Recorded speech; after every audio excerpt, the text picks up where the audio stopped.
Welcome to my channel.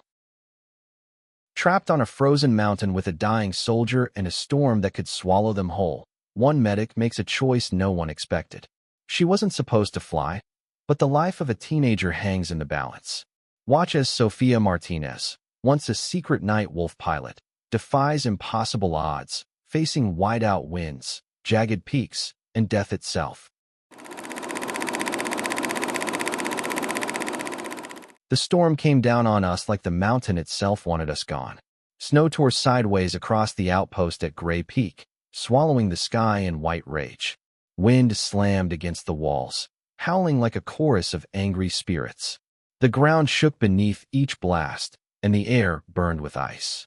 Our helicopter, the only way out, sat buried beneath sheets of snow, its rotors stiff as stone.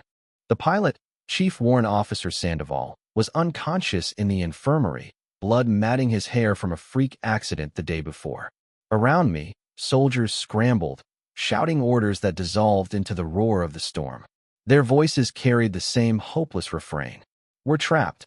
I stood at the edge of the infirmary, hands still red from tending to Private Callahan, a 19-year-old kid whose appendix had chosen the worst possible moment to revolt. His fever climbed, his breathing shallow, every tick of the clock dragging him closer to the edge. We had hours, maybe less. No surgeon here. No way down the mountain. No pilot to fly.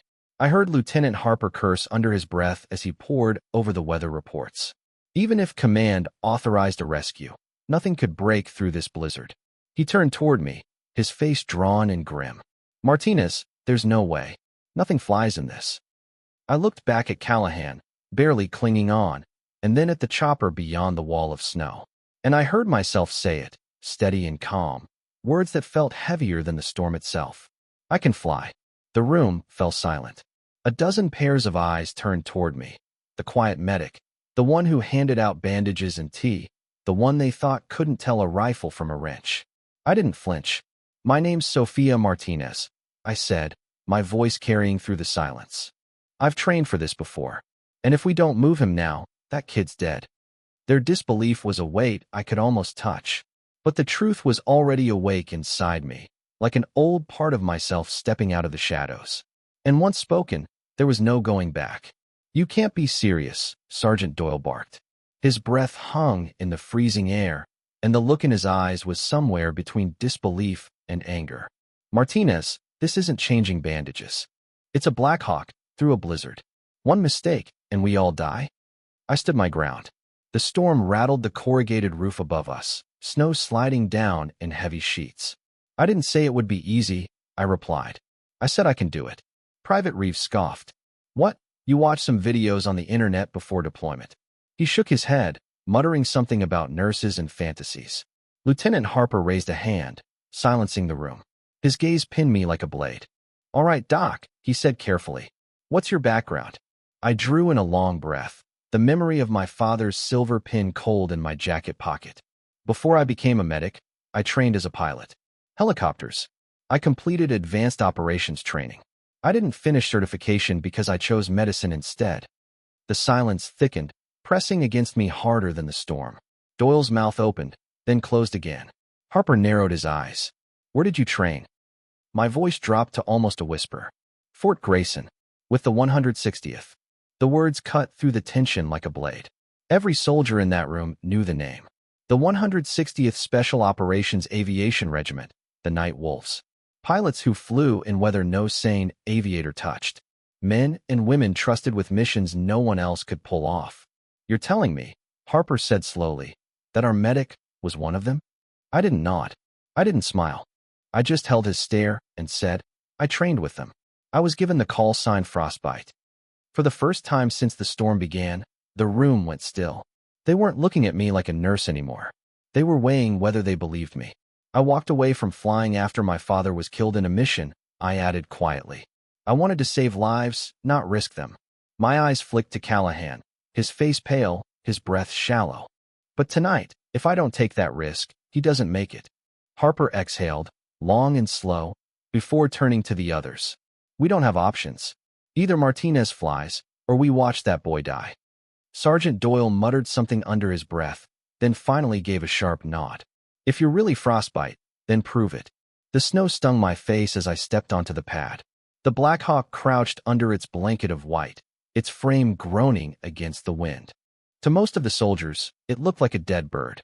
To me, it looked alive, wounded, waiting to be coaxed back into the fight. "All right, Doc," Doyle muttered, trudging beside me. "Show us what you've got." His tone carried challenge, but his eyes held something else. Fear. I crouched beneath the fuselage, running my hands over the landing gear, brushing away snow and ice. "Hydraulics look clean," I said, more to myself than anyone else.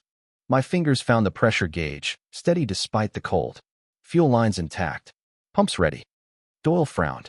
"You memorized a checklist?" "No," I said calmly, standing to test the rotor mast by touch.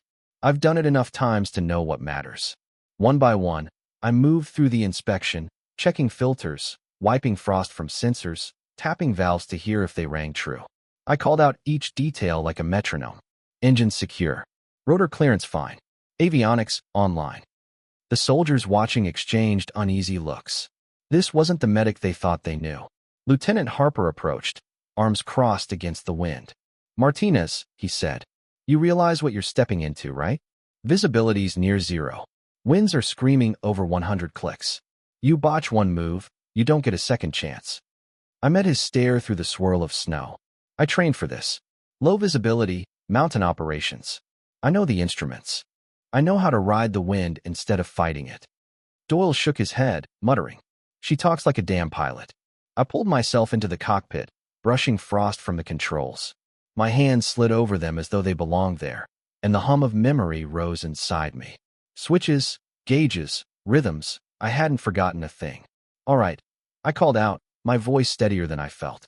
"We've got enough fuel for Raven Rock and back. Radar shows small breaks in the storm. If we catch them right, we can thread through. But it's tight. One mistake, and the mountain swallows us whole." Harper exhaled, his doubt cracking. "You really were frostbite, weren't you?" I flicked the ignition switches, the Black Hawk rumbling to life under my touch. The storm roared, but for the first time, I felt its rhythm. This wasn't madness. This was coming home. The Black Hawk shuddered as the engines wound up, blades carving weak circles through the snow-choked air. The storm pressed against us like a living thing, daring us to rise. "Martinez," Harper's voice came through my headset, clipped and tense. "If you're going to back out, now's the time. Once you lift, we can't stop the storm from eating you alive." I adjusted the cyclic, my gloves tight on the stick. "Too late for that, sir. Callahan doesn't have hours left." Behind me, Sergeant Doyle strapped in beside the stretcher where the boy lay. He looked pale, sweat streaking his forehead despite the freezing cold. Callahan's breaths came shallow, labored, each one sounding weaker than the last. Doyle muttered, "God help us all," as he secured the foreline. The rotors screamed louder, shaking snow loose in waves. The ground beneath us trembled. My heart hammered, but my hands didn't. They remembered. "Gray Peak Command," I said into the radio. "This is Frostbite requesting medevac clearance to Raven Rock. One critical patient on board." The silence crackled back, then a voice. "Frostbite? Confirm identity." Harper cut in before I could reply. "Confirm. She's flying this bird. No other choice." A pause, then, "Copy that, Frostbite. Godspeed. Weather data's against you, but if anyone can thread it, it's a night wolf." The soldiers beside the landing zone pulled back, shielding their faces as the snow cyclone from the rotors swallowed them. I eased the collective. The Black Hawk trembled, resisting the climb. "Come on, girl," I whispered to the machine. "Not tonight." The skids tore free of the frozen ground, and suddenly we were airborne, swallowed whole by a wall of white. Immediately, the horizon vanished. The world outside became nothing but chaos, snow slashing sideways, mountains hidden in the storm's throat. Inside, only the green glow of the instruments gave me sight. Doyle's voice cracked through the headset. "How in God's name are you flying blind?" I steadied the stick, eyes flicking between altimeter, artificial horizon, and radar. "Not blind," I said. "On instruments. The mountain's a map if you know how to read it." The Black Hawk bucked as the wind slammed against us. My teeth rattled, but I held steady, riding the currents the way the night wolves had taught me years ago. We climbed higher, deeper into the blizzard's heart. The storm wanted us broken. I intended to prove it wrong. The storm hit us harder the higher we climbed. Gusts punched the Blackhawk sideways, forcing me to fight the stick with both hands. Ice clung to the windshield, the wipers smearing more than clearing. The world beyond was gone. Only white void and the thundering rotors above us. Altitude dropping. Doyle shouted from the back, panic in his voice. I know, I snapped, forcing calm into my tone. The downdraft had caught us, dragging the bird toward the jagged ridges below. I pulled hard on the collective, coaxing the engines to fight back. The Blackhawk groaned, but clawed for air. My eyes flicked across the gauges, reading every twitch like lines in an old prayer book. Artificial horizon steady. Torque climbing. Airspeed bleeding fast. We were walking a knife's edge. Push too hard. Stall. Ease too much. We crash into the unseen peaks. Callahan whimpered behind me, a weak, pained sound. It cut deeper than the wind. Doyle cursed. He's fading. If we don't get through. We'll get through, I said, though my voice came out harsher than I intended.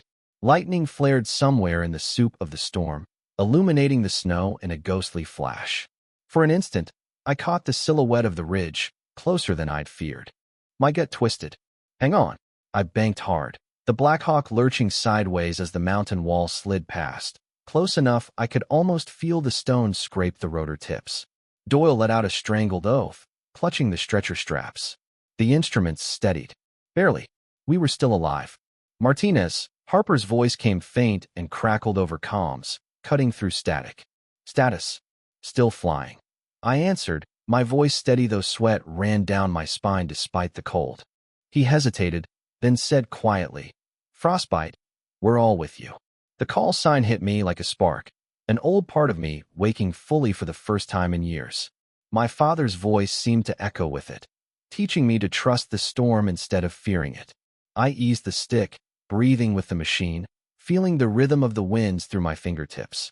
Slowly, the Blackhawk responded, no longer thrashing but moving as though it remembered me too. Doyle's voice came again, tight but calmer. Doc, I don't know how you're doing this, but don't stop. Wasn't planning on it, I said, eyes locked on the instruments. The storm hadn't beaten me yet, and it never would. The storm funneled us into a narrow corridor of wind and ice, the Blackhawk shaking like it wanted to tear apart. My radar screen flickered, cluttered with false echoes, and then died completely. Static hissed in my headset. Lost contact with base. Doyle shouted, We're blind out here. Not blind, I muttered, scanning the gauges. Altimeter steady at 6,200. Heading 143. Airspeed dropping, but manageable. What we lacked in electronics, I had in memory. I had studied these mountains during survival training. I knew their rhythm. The ridge to the east rose sharp, like a knife edge. To the west, a valley cut deep, a natural passage if you were bold enough to take it. Most pilots wouldn't risk it. But I wasn't most pilots. Hold tight, I said, banking left into the white void. The soldiers groaned as the helicopter tilted, the stretcher straps creaking under Callahan's weight. Doyle gritted his teeth. You're flying into nothing. No, I replied, my voice steady. I'm flying into memory. The storm clawed at the Blackhawk, trying to shove us into the mountainside I couldn't see. My grip tightened, my breath slow and measured. In training, the night wolves had forced us through worse. Simulated storms, blackout drills, engines failing mid-flight. They'd taught us one thing above all, trust the feel. The wind shifted, sudden, sharp. My stomach dropped. I pushed the collective, rode the current, and for one fleeting second, the clouds thinned. A jagged silhouette loomed just ahead. Mountain, Doyle shouted. I yanked the cyclic, heart hammering, the Blackhawk rolling hard right. The rotors screamed, skimming the invisible wall of stone as we slid into the valley. My teeth clenched until I tasted copper. Then calm. The wind eased, shielded by the valley walls. Snow still blinded us, but the turbulence broke, the bird flying smoother than it had in minutes. Doyle's breathing rasped through the headset. How the hell did you know that valley was there? I allowed myself the faintest smile. Because I walked it once. On foot. Long before I ever wore this patch. He was silent after that, but I could feel the weight of his stare, and it wasn't doubt anymore. It was belief. Behind me, Callahan stirred weakly, his chest rising in shallow rhythm. Time was still bleeding out. Raven Rock should be 20 clicks ahead, I said quietly, more to myself than anyone else. If the storm doesn't bury us first. The storm wasn't finished yet. I could feel it gathering for one last strike. And I was ready. The valley carried us farther than I'd hoped, but the storm wasn't letting us slip away so easily. Wind clawed down from the peaks, twisting in violent spirals that sent the Blackhawk lurching side to side. Warning lights blinked red across the console. Engines are straining. Doyle yelled over the roar. They'll hold, I said, though my voice came through clenched teeth. My eyes never left the gauges. Torque was pushing into the red. One wrong correction and the rotors could overspeed, tearing us apart midair. Lightning cracked across the clouds, and the whole cockpit flashed white. For a heartbeat, I saw the ridge we were flying between, narrower than I thought, sharp stone teeth waiting to chew us into wreckage. God Almighty, Doyle breathed. We're boxed in. No, I replied, forcing my breath steady. We're threading the needle. I rolled the Black Hawk, banking left, then right, the rotors scything just meters from rock I could barely see. Each adjustment was instinct, memory, the old rhythm of training burned into my bones. My call sign hadn't been frostbite for nothing. I had earned it on winter nights like this, when the storm tried to strip you of fear and leave only precision. Callahan moaned weakly behind me, his skin turning waxy pale. Doyle shouted that his pulse was fading. I pressed harder, coaxing the bird through the choke point. My knuckles were white on the cyclic, but my hands didn't shake. Hold on, kid, I whispered. Don't you dare quit on me now. The storm screamed, throwing a downdraft that slammed us downward. The altimeter spun, 5, 800, 5, 600. Too fast, Doyle shouted. I shoved the collective, engines roaring, the Blackhawk straining as though it might tear its own wings free. For a moment, I felt the skids kiss the top of the trees, branches scraping metal, and then we surged back upward, skimming clear. My breath tore out of me in a ragged exhale. The mountain's throat spat us free into open sky, if you could call the swirling white void open. On the horizon, faint through the storm, a shape emerged, tower lights piercing the snow like fragile stars. Raven Rock. We've got eyes on the field, I said, forcing calm back into my voice. Prep him, Doyle. We're almost there. Almost there was a lie. The storm wasn't done. To land, we'd have to descend through the worst of it. Wind shear, whiteout, ice clawing at the blades. The kind of descent that could end in a crater if I misjudged by a hair. But I hadn't come this far to fail now.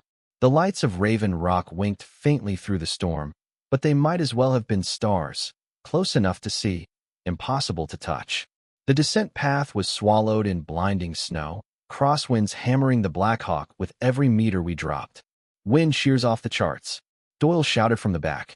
His voice cracked with panic as the stretcher rattled against its straps.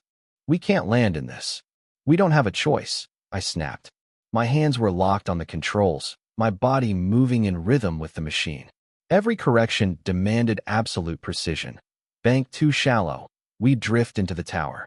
Too steep, and the downdrafts would smash us into the ground. Frostbite, Raven Rock Tower. A voice crackled through the headset, broken with static. Conditions exceed safe landing parameters. Divert. Repeat, divert. Negative, I replied.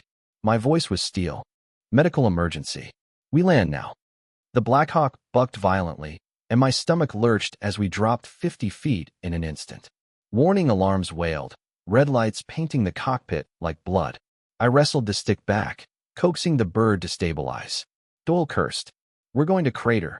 Not today, I muttered. Lightning flashed again, illuminating the landing pad below, barely visible through the snow, a glowing square in the chaos. That was our lifeline. I dropped the nose, pushing the descent harder, skimming the edge of control. The altimeter spun, 800 feet. 600. 400. The winds shoved us sideways, and the pad slid out of sight.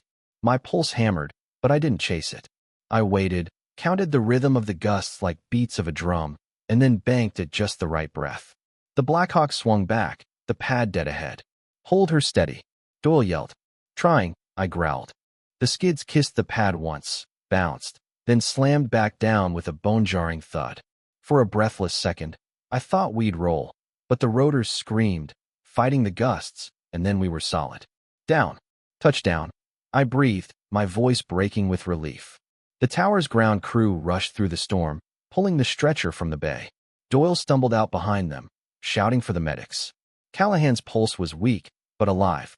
As they carried him into the glow of the infirmary lights, I shut down the Blackhawk's engines with hands that finally trembled. The storm still raged, but inside me, there was silence. We'd made it. Against all odds, we'd made it. The moment the rotors stopped turning, silence settled heavier than the storm. My hands hovered on the controls, unwilling to let go just yet. For years I'd hidden this part of myself, buried frostbite beneath the medic's uniform. But tonight, there was no hiding. The Raven Rock ground crew stared as I climbed out of the cockpit. One of them pulled off his headset, shaking his head in disbelief. "You landed that in this?" I didn't answer. Words felt too small. Doyle came around the side, his face pale from more than the cold. For the first time since I'd met him, his voice carried no bite. Just awe. "Doc, you weren't lying." Inside the infirmary, Callahan was rushed straight into surgery. I hovered near the door, unwilling to leave until I heard word. Minutes dragged like hours. Finally, a surgeon stepped out, mask pulled down. "You got him here just in time. He'll make it." Relief washed over me so strong I had to grip the wall to stay steady. Harper's voice cracked through my headset again, relayed from Gray Peak. "Martinez, correction, frostbite. Report status." I keyed the mic, forcing my tone calm. "Patient stable. Bird intact. Crew alive." There was a pause, then Harper said quietly, "I owe you an apology." When I returned to the landing pad, a crowd of soldiers from Raven Rock had gathered. Some saluted. Others just stared. Word had already spread about the medic who flew through a blizzard when no one else dared. About Frostbite, the night wolf who chose to heal instead of fight. One of the officers stepped forward. "We pulled your records. You topped every flight exam at Grayson. Why the hell didn't you stay with aviation?" I met his gaze, steady. "Because after my father died in a cockpit, I promised myself I'd save lives instead of risking them. Medicine gave me that." The officer frowned, then slowly nodded. "Tonight, you did both." Doyle approached, his usual scowl replaced by something close to respect. He cleared his throat. "Doc, I was wrong about you. Hell, we all were." I gave him the faintest smile. "You weren't wrong. I am a medic. That's what I came here to be. But sometimes, the storm doesn't care what's on your uniform." The snow howled around us, but it couldn't drown the truth. By dawn, the storm finally broke. The mountains around Raven Rock emerged from the white void, jagged silhouettes painted gold by the rising sun. It should have felt like victory, but to me it was just another day. Callahan was alive, and that was enough. The soldiers didn't see it that way. Word of the flight spread faster than the storm had. By the time I stepped back onto the outpost at Gray Peak, men who once dismissed me as Doc stood straighter in my presence. Some even saluted. Harper met me first, his expression uncharacteristically soft. "Martinez," he said, then corrected himself. "Frostbite. I owe you more than I can ever say. You didn't just save Callahan. You reminded all of us not to underestimate the people beside us." I shook my head. "No, sir. I did what any of us would do. The only difference is I had training you didn't know about." That became the lesson. Within days, Harper ordered every soldier to record their hidden skills and past experiences, no matter how irrelevant they seemed. "We can't afford to overlook talent again," he told the company. Tonight proved that. Doyle, once my loudest skeptic, came to me in the infirmary while I checked on Callahan's recovery. He stood awkwardly, helmet in his hands. "Doc," he said gruffly, "I thought you were just background. Someone who patched us up while we did the real work." I was wrong. I glanced up, meeting his eyes. "You weren't wrong. My job is medicine. But sometimes life doesn't care about job titles." He gave a small nod, then muttered, "Still, I owe you an apology." Later that evening, when the camp finally grew quiet, I sat alone in my bunk. From my pocket, I pulled the silver pin that once belonged to my father, the same insignia he carried when he flew with the night wolves. I turned it over in my hand, the metal cold against my skin. "Dad," I whispered, "I flew again last night. Not for glory. Not for war, just to save someone's son. I hope that's enough." The pin gleamed in the lamplight, a reminder of his legacy, but also of the path I'd chosen. Flying had saved Callahan, but healing would always be my calling. When I returned to duty the next morning, Nothing about my uniform had changed. I was still the medic, still Sofia Martinez. Yet the way the soldiers looked at me had shifted forever. They no longer saw just a nurse in the background. They saw the truth I'd carried all along, that hidden strength can live in the quietest places, waiting for the storm that calls it forth. And maybe that's the point. Heroes don't always wear the title you expect. Sometimes they're just the ones who step forward when everyone else says, "We're trapped." I don't need medals. I don't need recognition. I just need to know that when the storm came, I didn't look away. Because sometimes courage isn't loud. Sometimes it's quiet, steady, and unseen, until the moment it's needed most.